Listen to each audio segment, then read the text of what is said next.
Greetings from Pioneer Academy. Welcome back to the broadcast brought to you by the Media Club.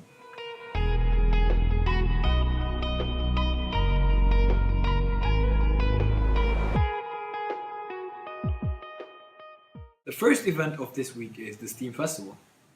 Welcome to Pioneer Academy STEAM Day.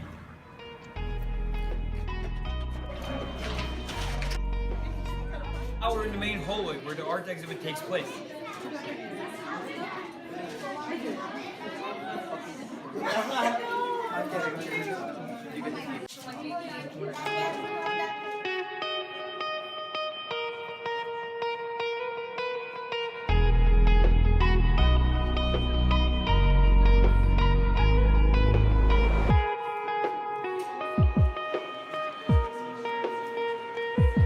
When you do these kinds of things, you get nice little circles of.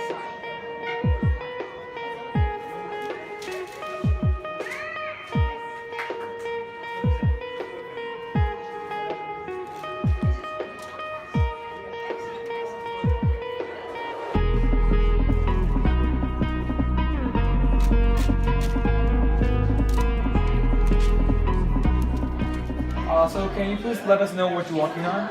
Sure. Today I am showing some 360 video that I shot with a 360 camera, and so it's all the way around in a sphere, and you can move through the video, and maybe I should. This is just an example video, but it's video that has been shot to be viewed in virtual reality, and it's kind of interactive when it's on a screen. And then in virtual reality, you have a headset and you can look all around you. So this is what I'm working on right now. I'm filming with a 360 camera called the Ricoh Theta, and I'm making short films that are completely spherical. So they're completely immersive. Tell us about your task today. Sure. So today we are introducing a lot of different arts and sciences and music to kids for this open house. And we have lots of workshops and demonstrations. We have painting and sculpture with hand casting and music demonstrations and a lot of Lego and science and digital media. And we're just trying to get the kids involved and active in all these different things and kind of catch their interest and help the school and hopefully get some new students.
And now we're in the hallway where the science exhibit takes place.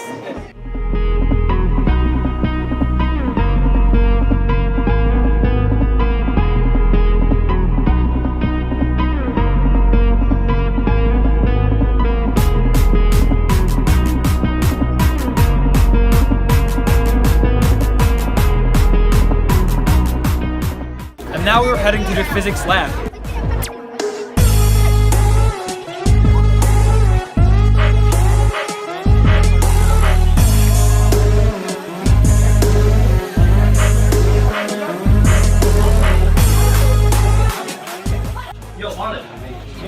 Now we're with Batan with his 5-year Pi Day project. So Botan, can you please let us know about your project? Okay, so my project is it's pi 3.14. So pi never ends, and you give me a number, I type it here, and wherever your birthday lands is your pi day number, basically. So let's have an example, Sami. Tell me your birthday. Okay, February 14, 2000.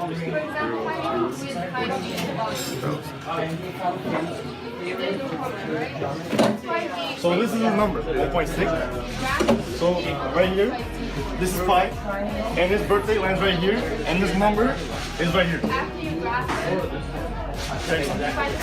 Thank you, Botan. As you can see, we're with one of the physics projects. So Dean, can you please explain us your project? Okay, so this right here is a lemon battery. Inside the lemon there's citric acid. That goes to react with the zinc plating, creating hydrogen gas. That hydrogen gas goes to react with the copper penny, which creates a little bit of electricity. That electricity will go through the circuit until, in the end, you're able to see electricity. Let's check out the math room with some amazing math projects. I believe it. It's almost like idiot. All because of the shape of the There was this German psychologist in the 70s named Leonardo had this idea. There were 5 boxes, 1, 2, 3, 4, 5. He labeled them all. He puts flashcards, say, in box 1. Every time he correctly recalls a flashcard, he put it in box 2. And in box 3, and then after another week, box 4, every time he correctly recalls it.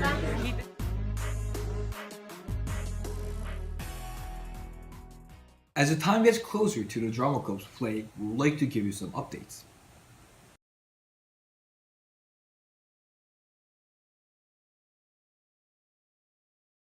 Hi, I'm Emre Kurt. I'm currently working in backstage for Miss Lazar's Drama Club. We're doing The Crucible by Arthur Miller. We're planning to perform on April 28th. Currently in backstage, we're working on set design, props, and music. We currently have all the props in right now.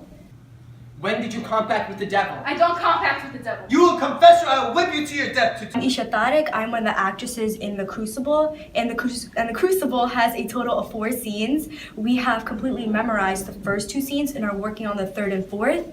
And in this play, some of the actresses and actors are going to be playing double roles. Christian woman, won't you tituba? Yes, sir, good Christian woman. And you love these little children. Yes, sir, I don't desire to hurt any little children. And you love God, I tituba. love God with all my being. Now in God's holy name, Bless him, bless him. and to his glory, Eternal glory, bless him, bless God. open yourself, tituba. Open yourself and let God's holy light shine on you. Oh, bless the Lord! Thank you, Free. I'll give you a pretty dress to wear and put you high up in the air and you fly back to Barbados. I tell you lie, devil, you lie. He come one stormy night to me and said, look, I have white people belong to me. I look, and there was Goody Good. Sarah Good? Yes, sir, and Goody Osborne.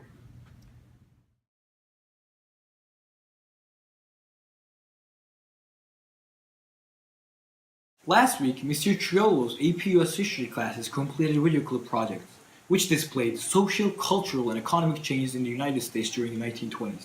The following are clips from those projects that show why this decade is known as the Roaring Twenties.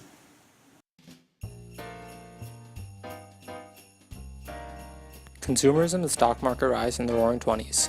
The 20s were a time of prosperity and economic growth, and similar to the Gilded Age where everything seemed to be going smoothly, it really wasn't, and ended all with a crash. Let's move on to what happened. Consumerism is defined as a theory in which the purchase of material goods is promoted.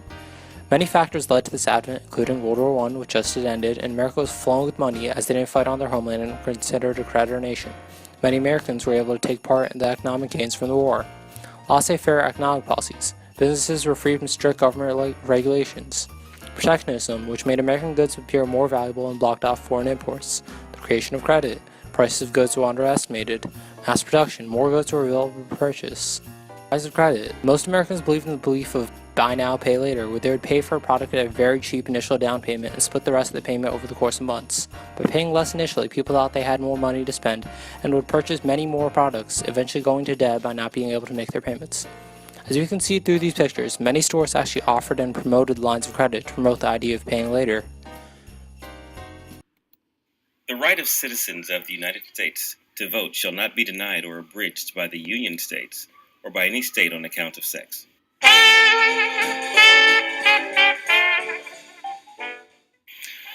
With the passing of the 19th Amendment in 1920, that honestly changed everything for women as far as I'm concerned. With women gaining the right to vote, they had a much bigger role in society, and they showed that through many things, such as the way they expressed themselves. They would do things such as change their hairstyle with a bob. This was to show that they don't have to obey the norms, what was expected of them, because honestly, they were free to express themselves as they wished. Their clothing was also a statement of their role as independent people in society. And I think it was the first step in, or the most major step in women's role as equals with men today. During the 1920s, the role of women changed drastically. This change stemmed from mindset, thinking, behavior, the style that women express themselves with, and it really paved the way for the social change and the behaviors that we see women exhibiting today. The 20s was an exciting time for women. There's a great shift that happened as far as women's roles in society are concerned in the 1920s. I think it was, Mr. Trill is going to make fun of me. I think it was the 19th Amendment that was passed, right?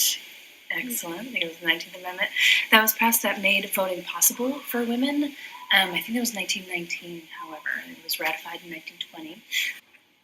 Because women all of a sudden were able to exercise this incredible right to vote, it shifted their role from being maternal, home, in the domestic sphere, if you were, to being in the workplace. Women's presence in the workplace increased about 25% after World War I. They were necessary. They were needed in the workplace because we had lost a lot of men during that time. Their enrollment in college also went up 10%. Due to, I think, this great gift that was given to them, this gift of equality, freedom, of being valued as the same as their male counterparts, I think enabled them to have the confidence to enroll in college. So make me your palate. That's me, Al Capone. I was born in 1899 in Brooklyn, New York, to immigrant parents. I was born into nothing, but quickly became a something. The government liked to play with my business and the big bucks, but I didn't like that. In 1920, they passed laws prohibiting alcohol and named it Prohibition. Geniuses. After Prohibition, I took matters into my own hands, and before you knew it, I was the best out there. They couldn't catch me, not even once. I like to be called Big Boss. I don't quite know why, but I liked it. Have I told you that I was the best out there? If I haven't, I'm the best out there.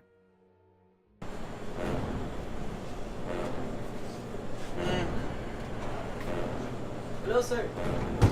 How are you doing?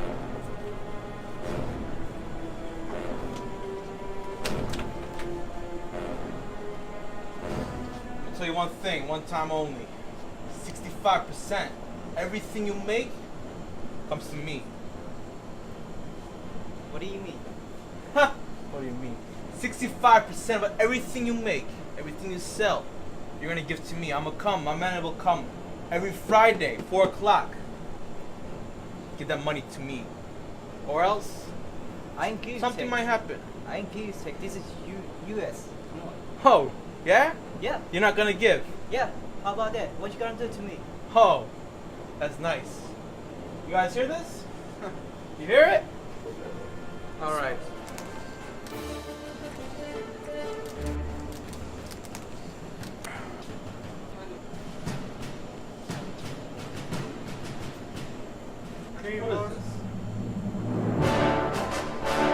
What are you doing over here? This is my town. What is this? I get the tax over here, okay? I'm Big Boss, you know me? Oh. Big Boss. Oh, I'm the Russian boss. Do you have any Russian problem? boss. You are giving the tax to me, not to him, okay? Who is he? No. What's going on right now? I'm the boss in this town. You have any problem? You have any problem? I'm big boss. Wait, let me take my money. NYPD, put your hands up. Everybody! Police, hands up! Hands up! That's the sound of the police! That's the sound of the beast! That's the sound of the police! That's the sound of the beast! That's the sound of the police! That's the sound of the beast!